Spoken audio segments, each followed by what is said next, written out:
We are starting a new unit, 9-1. So I'm just going to go through the top notes with you. An operation that maps the original figure is called the pre-image, and the new figure is called the image. So when we draw something, we will have our pre-image, the original one, and then we will have our new one we draw, and that's called our image. When we have a transformation, it can mean that we've had a change in size, position, or orientation where it's located. Now we're going to talk specifically about reflections. This is like when you look in the mirror. All we're doing is we're flipping a figure over a line of reflection. Each point and its image are the same distance from the line of reflection. And we have some different options what we can reflect across. We can go across the x-axis or the y-axis. We can make vertical or horizontal lines, or we can make diagonals that are positive and negative. So let's just start doing some, and it'll make more sense as we go.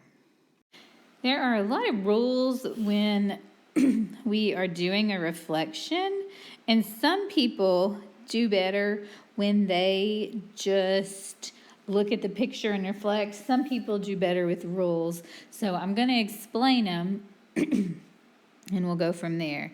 So this is saying that it's going to reflect across the x-axis. So it's our middle line. This is a horizontal line. So when we have a horizontal line, that means that when we reflect, our x's are the same and our y's become negative. So first thing, let me graph the pre-image, ABC.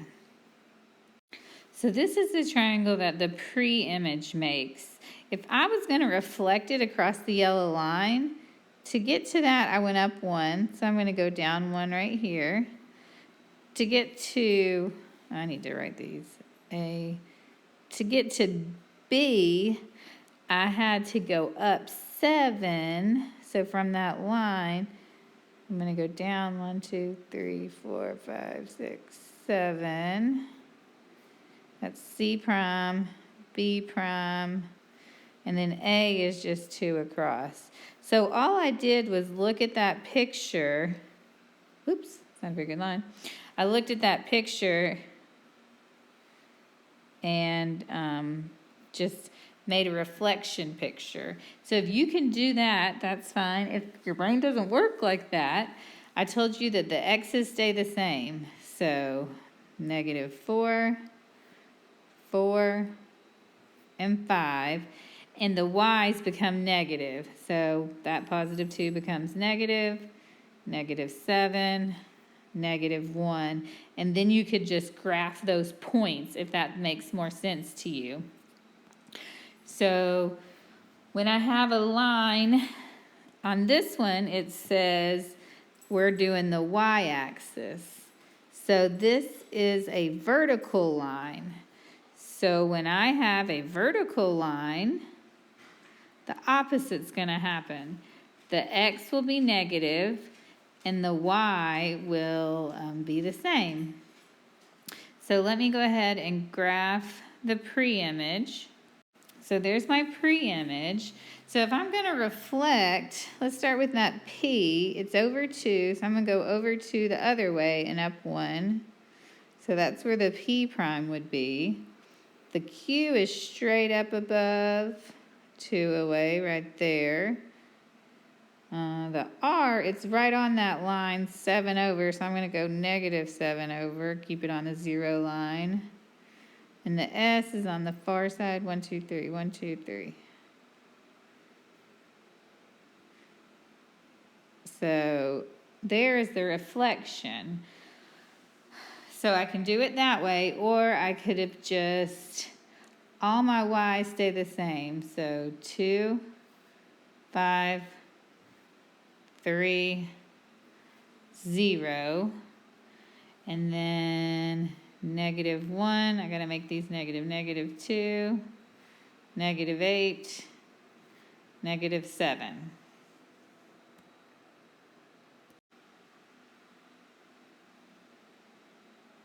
I would like for you to do number 3 and number 4 on your own. For number 3, we are reflecting across the y-axis.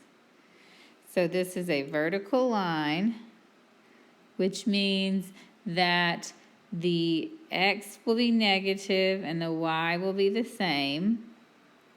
And in number 6, we are reflecting across the x-axis. So that is a horizontal line, which means that the x will stay the same and the y will be negative. So graph your pre-image, change your numbers or reflect, whichever one works better for you, and then graph your image for both of those. When you're done, turn over to the next page. Now, instead of this being just a straight up on the wire x, it says x, x equals 4. So I'm going to go over 4. So this is the line I'm reflecting across, which means that this is a vertical line. So that means that the x's are going to change this time, not necessarily be negative, and the y's will the y's will stay the same. So here's my picture. So I'm going to go ahead and write in my y's because they're going to stay the same. I just pulled them from up here. Now we have to figure out the x's, and the x's change a little strangely. I'm going to show you how I like to do it. Some people can just look at the picture and do it.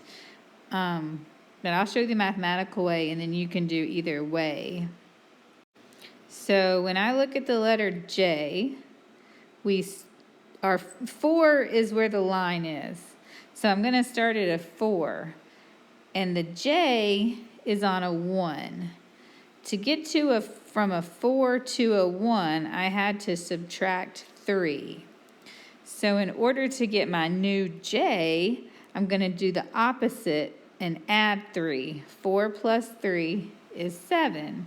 So my J would be 7, 1, 2, 3, 4, 5, 6, 7, and down 1. So that's my J prime. Now, we started at a 4, and we went to a 2. To get from a 4 to a 2, we have to say minus 2. Now what's the opposite? That's a plus 2. 4 plus 2 is 6. So our new point will be 6, 3. And our last point, we start at 4, and it ended at 3. So to get from 4 to 3, I subtract 1. When I do the opposite, I add 1. So it'll be 5, -2. So I want you to do the same thing for number 6. And we know that the line that it's going to reflect across is this -1. And remember, when it's like that, it's the vertical. When it's a vertical line, x changes, and the y is the same.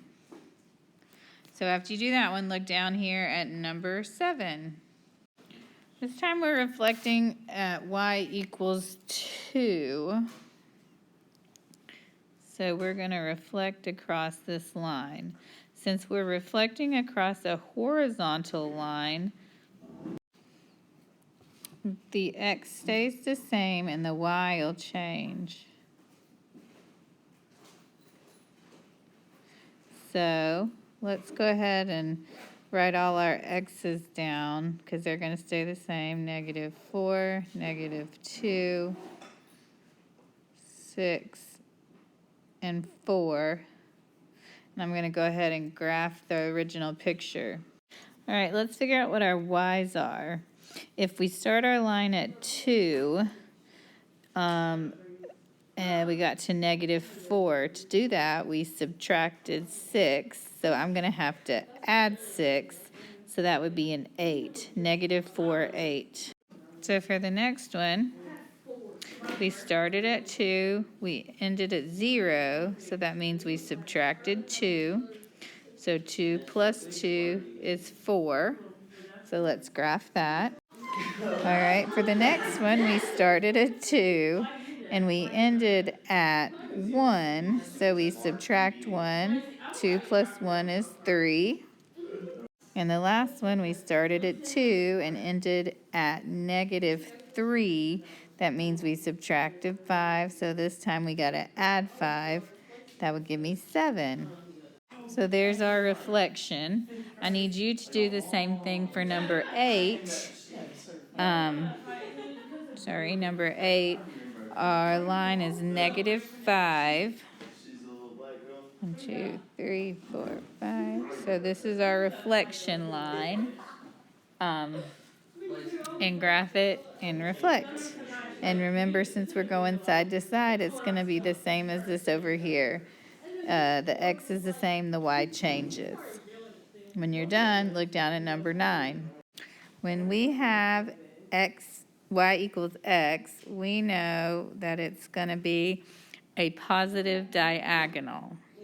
When we have a positive diagonal, we just trade the X and the Y. So in the X is -5, -2. So our new one would be -2, -5. This one is -3, 4. So it would be 4, -3, -1, 1, 1, -1. And then let's graph those two. So there's my two pictures when it reflects across that line. I want you to do number 10. It'll be the same way. We are a positive reflection. That's the line we're reflecting across, which means you just flip these around. All right, let's look at 11. When we're going to reflect across Y equals -X, that means we're reflecting off a negative diagonal. And when we do that, we flip X and Y, so we trade X and Y and make them both negative.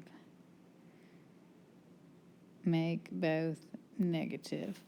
So I'm going to graph the one that it's giving us. So if this is the shape that it makes, when I look at A, it says -1, 3. So first I got to flip them, 3, -1, and then I make them both negative. So the 3 becomes negative and the 1 becomes positive because I have to change it. 0, 6 becomes 6, 0, and then I make them both negative. 0 can't be negative, so I'm just going to leave it the same.